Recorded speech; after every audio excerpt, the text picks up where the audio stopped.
There are important developments in Afghanistan at this time.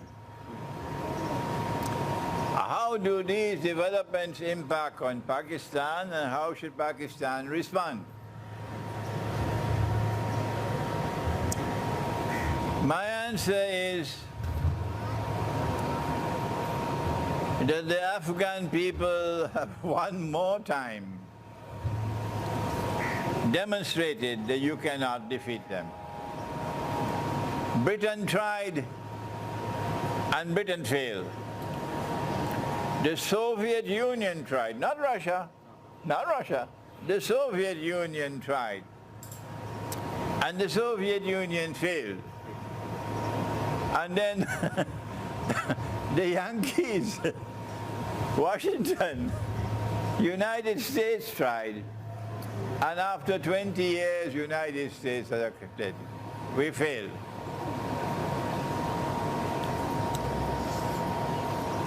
The writing is on the wall.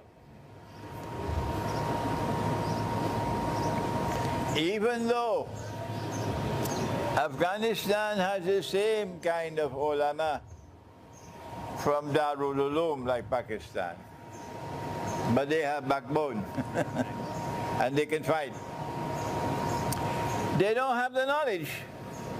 No, they don't have the knowledge, but they have the backbone and they can fight. So the writing is on the wall. Islamabad can say what they want. The writing is on the wall.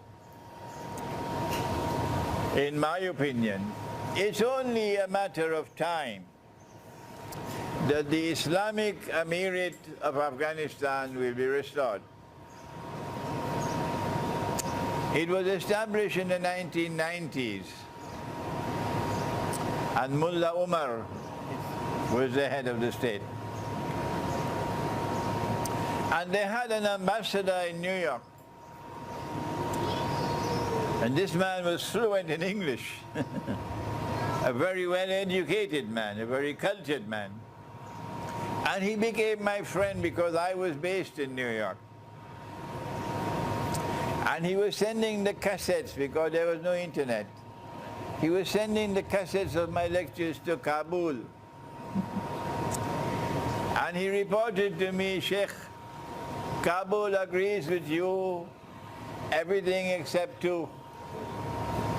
Number one, Kabul believes that they must fight to get recognition from the United Nations that they are the government of Afghanistan. And I had said, forget the UN. Number two, Kabul believes that the paper money is halal. And I had said, the paper money is bogus, it's fraudulent, it's a vehicle of oppression and exploitation and enslavement and haram. But they deferred with me. So this time when the Islamic Emirate returns, after 20 years, I hope they'll get some sense in their head and don't go knocking on the doors of the United Nations. You don't need the United Nations, number one. Number two, you don't need the IMF. You can declare in Afghanistan dinar and dirham as legal tenders money. If the Islamic Emirate in Afghanistan does that, Pakistan, you can't sleep anymore. Your days for sleeping will be over. Islamabad will get a zalzala because Afghanistan will be showing the road of dealing with the subject of riba.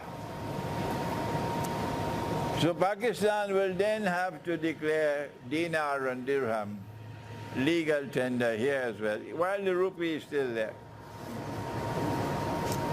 When Pakistan does that, because of Afghanistan, and you have dinar and dirham in the market, only then can Pakistan take the rope from around its neck. All the interest you're paying on loans, and you're afraid to default, because if you default, your rupee will crash, like Venezuela. But once you have dinar and dirham in the market, then Pakistan can declare to the world, the moral law is the highest law. There is no oppression in the moral law. And the interest we are paying on these loans is oppression. So we will not pay any more interest. Bas, khatam. Baat, khatam. We will not pay any more interest. But we will repay the capital sum borrowed. Then the money lender will not know what to do.